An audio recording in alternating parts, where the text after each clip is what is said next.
Hello and welcome to Tickle Games. Just finished West Ham United 1, Manchester City 3. Erling Haaland with a hat-trick at the London Stadium. I'm here to discuss the highlights and give my thoughts on the 3-1 defeat. A bit of a mixed reaction from me, truth be told.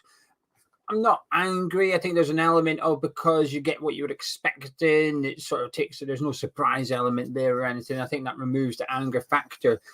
And I don't think we were all that bad tonight either. I think there was some encouraging signs from West Ham, but we're going to discuss it all. If you're new to the channel, please do subscribe. Also do drop a like on the video as well.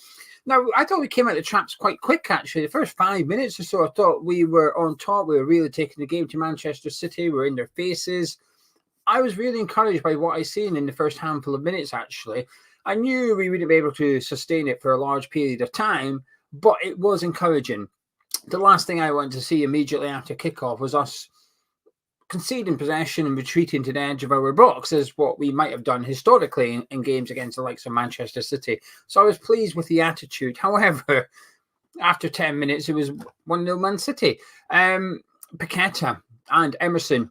Mavropanos with ball to Antonio. It's a bit risky, but he got it right. It hit Antonio. I don't think Antonio does anything wrong. Chests it down to Paqueta. Silva sort of puts him under pressure and it makes his way out to Emerson. It's a bad pass from Emerson. And then it's sort of bad anticipation and control from Lucas Paqueta. So Bernardo slips in and gets it and puts Haaland through, and he's just Haaland, clinical, just slots it past Areola. There's nothing he can do about it. I don't think there's much anybody can do about it. I think it was just a mistake from Paqueta / Emerson in this regards, but it was 1-0 Manchester City. And at that point, I think it really sort of knocked the early enthusiasm out of West Ham, because I thought it was almost like shooting practice for Man City for the next 10 minutes or so. But the funny thing is, I don't think they had a shot between that period until they made it 3-1. I don't think they had another effort at a goal. We did all right then. But there was a 10-minute period where up until we made it 1-1, they were all over us. I think it completely just threw us out. De Bruyne hit the bar. Grealish could maybe have done a bit better. Haaland had a header that he should have done better with as well. That was at 0-0 though. That let off we got there. But City were on top. But we made it 1-1. Massive luck of fortune in this one, but I don't really care, to be honest with you. I thought it was a fantastic ball by Kudus into Lucas Paqueta. Then suddenly we were turning and we were facing Man City's defence and running at them. Decent enough ball out to Jared Bowen, who went down the right wing. I think he's just hitting it into the box and hoping somebody's there, because there's nobody to aim at. Antonio's right on the other side, the 18-yarder. Kudus is back a few yards. So I think Bowen either hasn't looked up or he's trying to smash it across the 18-yarder to Antonio. Either way, in the box it goes. Ruben Dias doesn't know.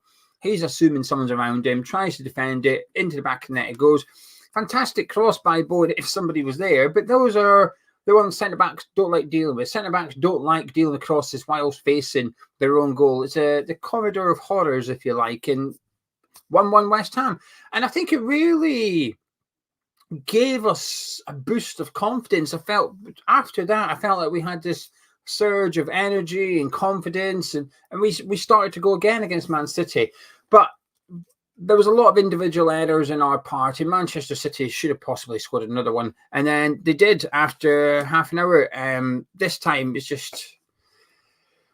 I think sometimes when you play players like Haaland, you almost just shrug and say, well, what can you do? And if you look at Manchester City's second goal, every player could do a little bit better, but the finish is fantastic. It's a decent run by Grealish, puts it into the box. Bernardo Silva lays it off to Kovacic, pokes it out to Rico Lewis, who gives it to Erling Haaland, and he sort of bends it like Mahrez, but with the power of Haaland. He absolutely smashes it past Areola. Fantastic strike, and it's just, you feel like you're doing some things right in the game against Man City, and bang, you're 2-1 down again. You're like, hang on a minute, what's happened here? Between then and half-time, I felt Man City were in control of the game now. I thought they'd 2-1 up. They were just knocking the ball about a little bit. De Bruyne tested Areola from a corner. Well, not directly, of course, but a quick 1-2 and tried to catch Areola out. It was a really good save by him. But I feel like Man City were in third gear and in control. It wasn't for lack of endeavour by West Ham. It was just lack of we were just getting beaten by the better side. Tactically, I think they were a bit better than us as well, which will come as no surprise. But I think Man City were comfortable going in at the break. Sub at half-time, not that it made a significant difference, but Fabianski came on for Areola, so I can only assume Areola had picked up an injury in the first half. But I do feel like the change Lopetegui made at the break made a significant difference to West Ham in the second half. Alvarez dropped into defence to play in between Kilman and Mavropanos. We sort of pushed Emerson and Wan-Bissaka up a little bit, not too much, but up a little bit. And then Paqueta started dropping a little bit deeper next to Rodriguez, which meant Kudus could come infield a little bit. The way that Man City played with Rico Lewis, with him dropping into central midfield, it sort of suited us a little bit in terms of Kudus didn't really have a direct opponent to defend against. Defending he did. It was Rico Lewis. It's just that in the first half, he was 5-10 yards away from him. Rico Lewis in the first half was picking up positions and nobody was marking him because he was playing in between Alvarez, the likes of Alvarez and Kudus, and nobody was picking him up. He was just floating in there. He almost scored as well. Erling Haaland gave him the ball. It's a decent shot by Rico Lewis, and he was involved in the build-up to the second goal as well. In the first half, I think he was the one that was almost like the free man for Man City. As a result, Kudus was a free man for West Ham. On a couple of occasions, we got the ball out wide left to Kudus, but there's only so much you can do. But I feel like in the second half, he was just maybe 10 yards in field, and we were taking advantage of the fact that Rico Lewis was playing central midfield when Manchester City were in possession, and I liked it. But in the second half, do you know what? Not everybody had a good game. I think there were some good performances and there were some poor performances. But with the way we were trying to play and how we were trying to go about it against Man City, I thought it was all right. At some points, I was enjoying it. I thought we were well in the game up until they made it 3. Well, actually, up until we started making substitutions to go and try and get an equalizer. When we were playing that formation with Alvarez between the two centre-backs, before we took the likes of Emerson off, I thought we were in the game. And you know what? I was enjoying it. I actually thought we played better tonight in parts against Man City. Actually, scrap that. Over 90 minutes. Take that if you want. This is just my honest feeling. I thought we played better tonight against Man City than we did against Bournemouth during the week when we won. And I think there was better parts of our game today than there was against Crystal Palace when we won 2-0. Against Crystal Palace, I thought it was quite hoofball at times. I didn't really feel like that today. There was clearances, certainly, but when we had possession, I felt like we were trying to move the ball on the deck through the middle as much as we could. We had that counter-attack threat with us as well. Kudus hit the post from one of the counter-attacks. I thought we were unlucky in some elements against Manchester City. But when at one point we had more shots than them, it was only by one, right? It was 5-4 on shots, and I know, yeah, lift your invisible trophy. We had more shots against Man City, but when does that ever happen? It doesn't. It shows something, though, that defensively we're doing something all right. In attacking, we're causing some sort of threat against Man City. I actually thought we were all right in the second half. For periods, I enjoyed it. I believed that we could have went and got an equaliser. With 20, 25 minutes to go on the clock, I was thinking we might get something here. And I cannot tell you the last time we played Manchester City and I was sitting there with 20 minutes to go thinking we're still in this.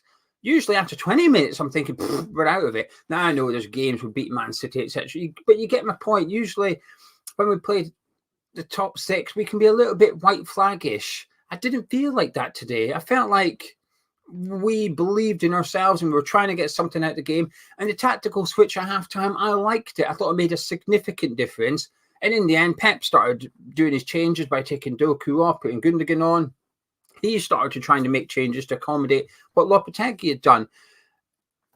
For half an hour, maybe in the second half, I think Lopetegui was doing all right, actually. In terms of what he was getting West Ham to do, I thought we were doing okay. But the substitutions came, and I just think it killed us a little bit. Wan-Bissaka came over. He looked good on the left, but he's always cutting inside on his right foot then. And Soufal came over on the right-hand side, and Emerson went off. Fulkrug came on, and I don't think Antonio was the best, but I think he was a bit of a nuisance at times. Fulkrug, I don't even think he was a nuisance. And I think our subs almost killed us a little bit. We took Alvarez off and put Souček on, and I thought it was like 4-4-2. We went Souček up front next to Fulkrug. And I get it. There's 10 minutes on the clock. I get why we're now going, right, let's go get it.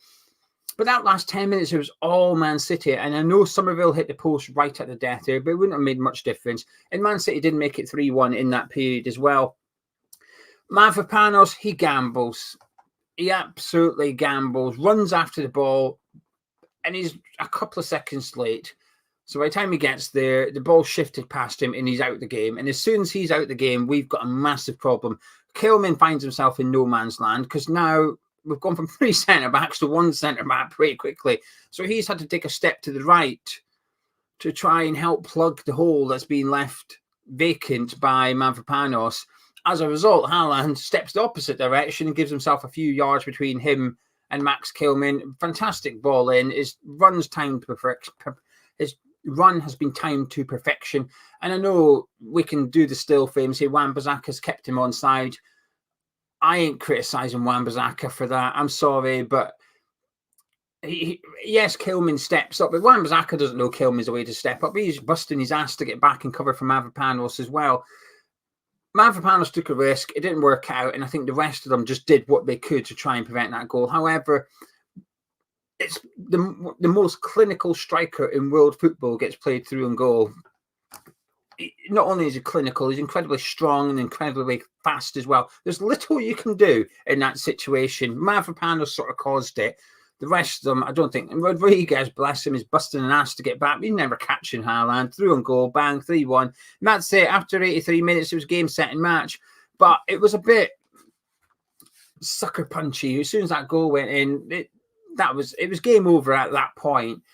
And I think it was quite comfortable for Man City for the remaining 10 minutes. Like I said, Somerville hit the post, yes, but it wouldn't have changed much. They would have still beat us 3-2. Been a consolation goal at the death. However, finished 3-2 Manchester City, and yeah, I'm not even trying to wind anybody up by saying I think we did better today than we did against Bournemouth and Crystal Palace in 2 games that we actually won, because there was patterns of play that I liked. The intention was there. I liked that as well. There was a lot less hoofball today compared to the previous 2 games. Big yes from me. And I think there were some promising performances. Now, before we get on to it, I just want to say a massive thank you to the Oxby for his £5 super chat. And the Oxby says, don't mind losing at all. At least we went for it in the second half. Shows we can fight with the big team. And I think if we were to play like that, if we could replicate that against a lot of teams in the Premier League, we'd possibly win the game. We'd create more opportunities and defensively would be a bit better. When you look at the Man City goals, some of them are self-inflicted. I don't like conceding goals that are self-inflicted. Like the first one, it's just sloppy. The third one, Mavropanos took a risk. However, I don't think there's many other teams in the Premier League score that goal. The pass just wouldn't quite be right. The finish wouldn't quite be right. Sometimes you get punished because you're playing Manchester City and you look at it and think, well, the second one, you look at Haaland's goal, what can you do really? Areola can't really be doing much better. There's not really a big individual error there. It's just, unfortunately, a fantastic goal by City.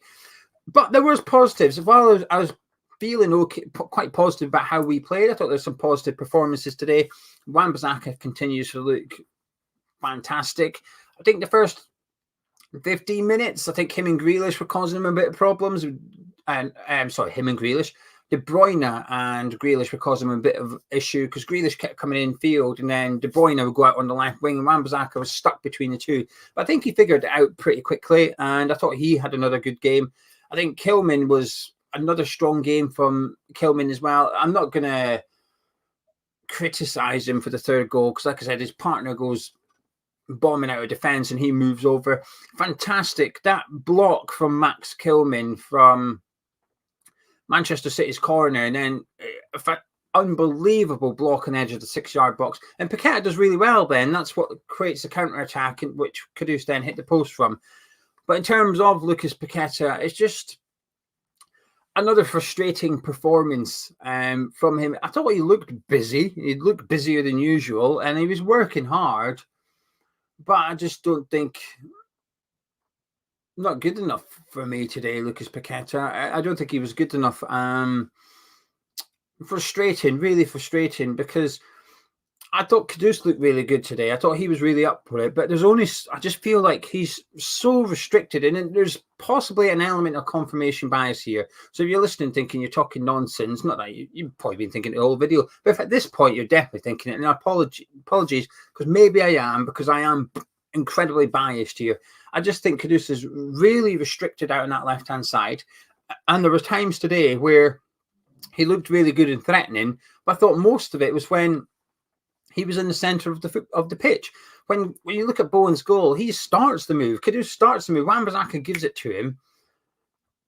And he's, I don't know, 25 yards from our goal or something, really deep, really central. And he flicks it around the corner to Paqueta and he's off, bang, down the middle of the pitch to get involved further up the field as well.